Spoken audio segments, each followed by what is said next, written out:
नमस्कार दोस्तों, मैं हूं आनंद सेन। आप सब लोगों के साथ में करंट अफेयर्स आनंद सेन में और एक नए सेशन में। और आज के सेशन में जो चर्चा का विषय होने वाला है वो होने वाला है चाइना में आई हुई भीषण बाढ़।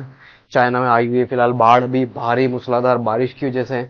बारिश क्यों हुई है इसके ऊपर दुनिया भर के अखबारों का क्या कहना है, क्या है हेडलाइंस। कुछ अखबारों का कहना है कि 1000 सालों में अभी तक पहली बार ऐसी बारिश हुई है। कुछ का तो कहना है कि ऐसा सोचा ही नहीं गया था कि बारिश हो जाएगी। कुछ का कहना है कि कभी ऐसा पॉसिबल ही नहीं था पर फिर भी हो गया। सब कुछ देखते हैं, चलिए आइए जानते हैं। देखिए, सबसे पहले हम देख लेते हैं इन तस्वीरों को। Flood swamp in southern China. जो बाढ़ जो आई है वो चाइना के सदर्न चाइना के एरिया में आई है, जो कि चाइना के साउथ ईस्ट एरिया में आता है। अभी जब हम आगे चाइना के मैप पर पोजीशन देखेंगे तब आप उसको अच्छी तरह समझ सकते हैं। देखिए आप, ये सारे के सारे इलाके जलमग्न हो चुके हैं अच्छी तरह से। अ, अभी तक 4 से ज्यादा लोगों की मृत्यु बताई जा रही है, 10 लोग लापता बताए जा रहे हैं। यहीं पर इंडिया टुडे लिखता है deadly floods in southern China kill four relocated over 1,10,000 people. अभी तक 1,10,000 लोगों को यहाँ से विस्थापित किया जा चुका है सेफ जोन्स में। और भी आप बाकी पेपरों की यहाँ पर हेडलाइंस देख सकते हैं। Times of India, the Guardian, BBC. यहीं पे इकोनॉमिक टाइम्स लिखता है China floods heaviest rainfall in 1000 year leads to devastation. अभी तक 1000 साल में कभी ऐसी बारिश ही नहीं हुई थी। अभी तक की 1000 साल की सबसे ज्यादा भारी बारिश है, ऐसा इकोनॉमिक टाइम्स का कहना है। चलिए, ये तो हो गई सारी सारी हेडलाइंस की बातें। अब ये जानते हैं कि आखिर इसके पीछे चाइना की जियोग्राफी क्या है, और चाइना में अगर ऐसा हो रहा है तो क्यों हो रहा है, उसके पीछे का मेन रीजन क्या है। तो देखिए, वो सब शुरू करने से पहले हम जान लेते हैं कि मैप पर चाइना की पोजीशन क्या है। तो अगर देखेंगे तो भारत के नॉर्थ ईस्ट एरिया में चाइना आता है। और वहीं पर अगर आप अगर दिशा को अगर चाइना के ऊपर अगर ड्रॉ करके देखेंगे तो आपको पता चलेगा। यहाँ पर प्लस बना के अगर आप देखेंगे तो साउथ ईस्ट एरिया में यहाँ पर जो ग्वांगडोंग नाम का शहर है वहां पर बाढ़ आई हुई है। साउथ ईस्ट एरिया में देख सकते हैं आप। यहाँ पर अगर देखेंगे हम तो जस्ट गिव मी सेकंड। ये देखिए, ये गुआंगडोंग नाम का क्षेत्र है जहाँ पर बाढ़ आई है, जो कि चाइना के सदर्न रीजन में है, साउथ ईस्ट, जैसा कि मैंने आपको बताया। अब ये जो साउथ ईस्ट का जो एरिया है, अगर इसमें अगर एक चीज अगर नोटिस करेंगे तो आपको पता चलेगा कि ये ट्रॉपिक ऑफ कैंसर के जस्ट ऊपर है, जिसकी वजह से यहाँ पे टेम्पर्ड जोन आता है। कर्क रेखा के जस्ट ऊपर है, जो कि टेम्पर्ड जोन में है। अब टेम्पर्ड जोन में होने की वजह से यहाँ पर चाइना का एक स्पेशल क्लाइमेट पाया जाता है। अगर आप में से किसी ने भी अगर जियोग्राफी पढ़ी है तो आपको पता होगा, जिसको चाइना टाइप ऑफ क्लाइमेट बोलते हैं। और वही चाइना टाइप ऑफ क्लाइमेट अभी फिलहाल इस पूरे पूरे क्षेत्र के ऊपर हावी है, और उसी की वजह से सारी की सारी बाढ़ आई हुई है। आप देखेंगे, ये गुआंगडोंग क्षेत्र, और ये चाइना के कोस्टल एरियाज में से एक है। अगर यहाँ पे अगर पूरी पट्टी को अगर देखेंगे साइड की, तो ये चाइना के सारे कोस्टल एरियाज है। अब कोस्टल एरिया से क्या मतलब है मेरा, तो आप इसको इस तरीके से समझ सकते हैं कि जो कोस्टल एरियाज है चाइना के, वो चाइना के मैन्युफैक्चरिंग हब्स है। मतलब जैसे इंडिया में चेन्नई है, तमिलनाडु में बहुत सारी इंडिया के ऑटोमोबाइल इंडस्ट्रीज के मैन्युफैक्चरिंग प्लांट्स है। ऐसे ही चाइना में गुआंगडोंग क्षेत्र है यहाँ पर, जिसमें बहुत सारे ऑटोमोबाइल इंडस्ट्रीज के मैन्युफैक्चरिंग प्लांट्स है। और भी काफी सारे यहाँ पर फैक्ट्रीज वगैरह हैं। और यही एरिया पूरा अभी फिलहाल डूबा हुआ है पानी में। आगे बढ़ने से पहले एक चीज और मैं चाहूंगा कि आप नोटिस कर लें कि गुआंगडोंग जो क्षेत्र है ये क्यों महत्वपूर्ण है, क्योंकि ये ताइवान से डायरेक्ट कनेक्टिविटी रखता है बिल्कुल सीध में। और एक और चीज जो है यूनान, मैं चाहूंगा कि आप यूनान को भी याद रखें। क्यों? क्योंकि यूनान में एक यूनान का पठार पाया जाता है। अब मैं बताता हूँ आपको क्यों इंपॉर्टेंट है। अगर किसी को नहीं पता है तो जो पठार जो होता है, वो दक्कन का पठार है ना, जैसे इंडिया में, वैसे यूनान में यूनान का पठार है। अब वो जो यूनान का पठार है ना, वहां से पर्ल रिवर निकलती है। पर्ल रिवर, अब अगर पर्ल से अगर किसी को याद आ रहा होगा तो ब्लैक पर्ल, जैक स्पैरो का शिप ब्लैक पर्ल। किसी ने अगर पायरेट ऑफ द कैरिबियन देखी है तो पता होगा। Anyways, back to the point. तो यहाँ से पर्ल रिवर निकलती है, जिसमें दो नदियां और मिलती है, जो कि है एक बेई रिवर और एक शी रिवर और है। जहां तक अगर मुझे कंफर्म है तो हाँ, शी रिवर है, और तीसरी वाली और है शायद, जिसका मुझे नाम याद नहीं आ रहा है। तो इसमें दो नदियां तो फिलहाल मिलती है, बे रिवर और शी रिवर। और ये जो पर्ल रिवर है ये चाइना की सबसे बड़ी नदियों में से एक है। तो ये जो नदी है ये डायरेक्ट जाकर यहाँ पर समुद्र में मिलती है। गुआंगडोंग जो बसा हुआ है वो इसी नदी के, मतलब आप आसपास देख सकते हैं बसा हुआ है। तो वो नदी यहाँ पर समुद्र में जाकर मिलती है, और मिलने से पहले वो एक डेल्टा बनाती है। डेल्टा से क्या मतलब है मेरा? देखिए, डेल्टा आप इस तरीके से समझ सकते हैं कि कोई भी नदी सीधे एक तो जाकर समुद्र में मिल जाती है, या फिर समुद्र में जाकर मिलने से पहले वो शाखाओं में विभाजित हो जाती है। मतलब छोटी छोटी नदियों में टूट जाएगी और उसके बाद जाकर समुद्र में गिरेगी। तो उसी तरीके से जो ये जो पर्ल रिवर है, ये ग्वांगडोंग शहर के यहाँ पर समुद्र में गिरने से पहले एक डेल्टा बनाती है, मतलब छोटी छोटी शाखाओं में विभाजित हो जाती है। आप इसको इस तरीके से समझ सकते हैं जैसे बंगाल की खाड़ी में सुंदरवन डेल्टा है ना, बस बिल्कुल एग्जैक्टली वही है। तो ये जाकर समुद्र में गिरती है। अब हुआ क्या है, बहुत ज्यादा भारी बारिश होने की वजह से इसका जो डेल्टा है, जो जो नदियां हैं, इन सबका जलस्तर बहुत ज्यादा बढ़ गया है, जो कि खतरे के निशान से बहुत ज्यादा ऊपर चली गई है। और उसकी वजह से आप अगर देखेंगे तो यहाँ पर ये पूरा का पूरा एरिया जो है, जो शहर है, वो जलमग्न हो चुका है। ये नदियां जा रही है, आप देख सकते हैं इन सबका जलस्तर बढ़ा है, और उसी की वजह से यहाँ पर ये सब पूरा पूरा एरिया जलमग्न हुआ है।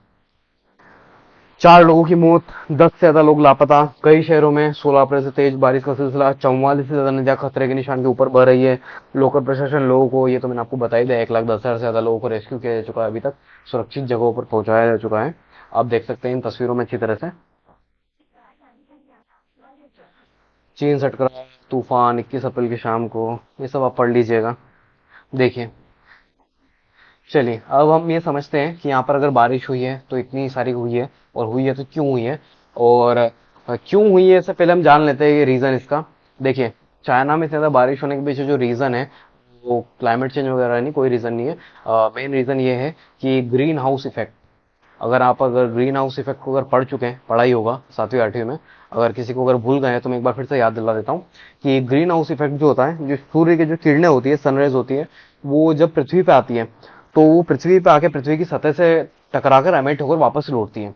तो जो कार्बन डाइऑक्साइड होती है, जो कि प्रदूषण जो होता है इतना सारा, जो जनरेट होता है प्लांट्स वगैरह से, गाड़ी वगैरह से निकलता है इतना सारा धुआं वगैरह, तो जो CO2 जो निकलता है वो वायुमंडल में घुल जाता है, और वायुमंडल में घुलने के बाद वहां पर जो सनरेज वापस जाती है उसको ब्लॉक कर देता है। तो उसको ब्लॉक करने की वजह से वहां पर ग्रीन हाउस इफेक्ट पैदा होता है, और उस ग्रीन हाउस इफेक्ट पैदा होने की वजह से इतनी ज्यादा भारी बारिश हो रही है यहाँ पे। अब अगर इसको अगर अच्छी तरह से अगर देखेंगे तो आपको पता चलेगा कि चाइना में, वेट अ सेकेंड, माफी चाहूंगा, मुझे कॉल आ गया था तो मुझे बीच में रोकना पड़ा सेशन, क्षमा कीजिएगा मुझे प्लीज। तो चलिए स्टार्ट करते हैं वापस। कहाँ पर थे हम? हाँ, चाइना की बारिश के ऊपर थे हम। तो आप नॉर्मली अगर देखेंगे तो आपको पता चलेगा कि चाइना में जैसे हमेशा की तरह जो बारिश होती थी, वो होती थी 50 mm से लगाकर 150 mm तक। 50 से 150 के बीच में बारिश होती थी। आप इस कलर को देख सकते हैं, अगर देखेंगे तो आपको पता चलेगा कि 50 से लगाकर 150 तक बारिश होती थी। और वहीं पर आप अगर कलर को देखेंगे, जो गुआंगडोंग के ऊपर जो जो पूरा पूरा जो छाया हुआ है, आप देखेंगे बिल्कुल डार्क गाढ़ा ब्लू कलर है। मतलब 600 mm से भी ज्यादा बारिश हुई है, और उसी की वजह से यहाँ पर बाढ़ आई है, उसी की वजह से नदियों का जल स्तर बढ़ा है, 600 mm से ज्यादा बारिश होने की वजह से। अब होता है, देखिए अभी जो मैंने आपको बताया था, वो जो ग्रीन हाउस इफेक्ट जो पैदा होता है, वो जो ग्रीन हाउस इफेक्ट जो बनता है ना, उसकी वजह से क्या होता है कि जो आसपास के जो टाइफून होते हैं ना, वो उनको अट्रैक्ट कर लेता है। और वही हुआ है यहाँ पे, वो जो ग्रीन हाउस इफेक्ट जो बना था, उसकी वजह से क्लाइमेट बना था, उसने आसपास के टाइफूनों को अट्रैक्ट कर लिया, और उसके अट्रैक्ट होने की वजह से यहाँ पर इतनी ज्यादा भीषण भारी बारिश हुई है। अब अगर आगे बढ़ेंगे तो उसमें एक और चीज नोटिस करेंगे हम कि गुआंशी शहर के होजाऊ शहर में 65 भूस्खलन की घटनाएं हो चुकी है। देखिए, यहाँ तक इतना तो समझ में हमें आ गया कि बारिश क्यों हुई थी, उसके पीछे का वजह क्या थी, और आपको मतलब यहाँ तक समझ में तो ये तो आ गया है फिलहाल अभी कि बारिश हो रही है और क्यों हो रही है, बाढ़ आई है तो क्यों आई है। अब हम आगे एक और चीज समझ लेते हैं, और वो ये है कि गुआंशी शहर के होजाऊ शहर में 65 से ज्यादा भूस्खलन की घटनाएं हो चुकी है पिछले 4 दिनों में लगातार बारिश के कारण। अब आप देखिए, अगर इसमें आप एक चीज को नोटिस करेंगे, और वो ये कि जो भूस्खलन जो होते हैं, वो ज्यादातर जो पहाड़ी क्षेत्र होते हैं ना, उनमें लैंडस्लाइड होती है, वही पहाड़ों पे से लैंडस्लाइड होती है ज्यादातर ये। पर ये जो चाइना के जिन एरिया में हो रही है, वहां पर कोई भी पहाड़ नहीं है, उसके बावजूद भी हो रही है। तो क्यों हो रही है? देखिए, उसके पीछे वजह ये है, आप देख सकते हैं लोगों की प्रतिक्रिया क्या है इनके ऊपर। देखिए, उसके पीछे वजह यह है कि चाइना में क्या हो रहा है कि शहरों का जो शहरीकरण जो हो रहा है, वो बहुत तेजी से हो रहा है, शहरों का डेवलपमेंट बहुत ज्यादा तेजी से हो रहा है। तो उसकी वजह से क्या हो रहा है वहां पर कि बहुत ज्यादा जमीन के अंदर से तत्व निकाले जाते हैं, खनिज वगैरह निकाले जाते हैं, पानी निकाला जाता है। अब अगर पता होगा, जो होल करके हम जो पानी जो निकालते हैं जमीन में, तो अगर एक बहुत बड़े लेवल पे अगर हम पानी निकालेंगे, और जो कि इस एरिया में समथिंग 127 मिलियन की पॉपुलेशन है, 12 करोड़ के आसपास की पॉपुलेशन है यहाँ पे ग्वांगडोंग की, अगर मैं गलत नहीं हूँ तो 12 करोड़ के आसपास की पॉपुलेशन है। तो इतने सारे लोगों को पानी सप्लाई करना एक बहुत बड़ा चैलेंज होता है। तो सारा सारा पानी आता कहाँ से, उसे डेफिनेटली जमीन से ही निकाला जाता है। तो आप जब आप जमीन से इतना सारा पानी एक्सट्रैक्ट करते हो, निकालते हो, तो आपको ये पता होगा, अगर नहीं पता तो बता देता हूँ, कि जब आप जमीन से इतना सारा पानी निकालते हैं तो वहां पे अंदर एक बहुत बड़ा खाली कुआं बन जाता है। और खाली कुएं की वजह से आपको ऊपर से तो कुछ भी नहीं दिखाई देता, आपको ऐसा लगता है कि यहाँ पे सब कुछ बिल्कुल प्लेन है, कोई दिक्कत नहीं है, अंदर भी सब कुछ ठोस है। बट एक्चुअली में वहां पर नीचे जमीन पूरी खोखली हो चुकी होती है। और जब बारिश होती है, जब प्रेशर पड़ता है बिल्डिंगों का, जो इतने बड़ी बड़ी जो आप देख सकते हैं, जो आसमान छूती है, जो बड़ी बड़ी बहुमंजिला इमारतें जो खड़ी हुई है, तो इनकी वजह से बहुत ज्यादा प्रेशर पड़ता है जमीन के ऊपर। तो जब बारिश होती है तो वही जमीन नीचे धंस जाती है, और उसी की वजह से यहाँ पर लैंडस्लाइड हो रही है। आप अगर यहाँ पे अगर देखेंगे तो मैं आपको इसमें दिखाता हूँ। बीबीसी की ये हेडलाइन है, water extraction and weight of building see half of China city sink. मतलब इनका तो ऐसा कहना है, और कुछ एक्सपर्ट्स का ऐसा भी कहना है, कि कुछ वक्त में आधा चाइना डूब जाएगा पानी में, क्योंकि थोड़ा थोड़ा थोड़ा वो टूट कर डूब रहा है। वो ऐसा कहना है, कुछ शोधकर्ताओं का ऐसा कहना है, क्योंकि ये जो इतना सारा जो वाटर जो एक्सट्रैक्ट कर रहे हैं जमीन के नीचे से, उसकी वजह से। ये कुछ एरियाज बताए गए हैं इस रिपोर्ट में, आप देख सकते हैं बीबीसी द्वारा, कि जिन एरियाओं में बहुत ज्यादा तेजी से नीचे जमीन खोखली हो चुकी है, फोजोहू, वेंजो, बीजिंग, कुनमिंग, नैनिंग, ये सारे के सारे वो क्षेत्र हैं जो कि नीचे से खोखले हैं और डूबने की कगार पर, ऐसा बताया जा रहा है। चलिए, बाकी सारी ये अगर आप अगर डिटेल्स अगर पढ़ना अगर चाहें तो आप ये पढ़ सकते हैं। ये सारी की सारी जो जानकारी है, ये मेरे टेलीग्राम चैनल पे मैं उपलब्ध करवा दूंगा आपको। ये पूरा का पूरा पीपीटी आपको मेरे टेलीग्राम चैनल पे मिल जाएगा, current affairs bye Anand Sen. Current affairs bye Anand Sen पे आपको मिल जाएगा ये, आप जाकर ज्वाइन कर सकते हैं और वहां पर आपको पूरी पूरी फाइल मिल जाएगी। आप अगर आगे अगर ये पढ़ना चाहे तो ये सब कुछ अवेलेबल रहेगा आपके लिए। ये मैंने सब आपको पढ़ा ही दिया है।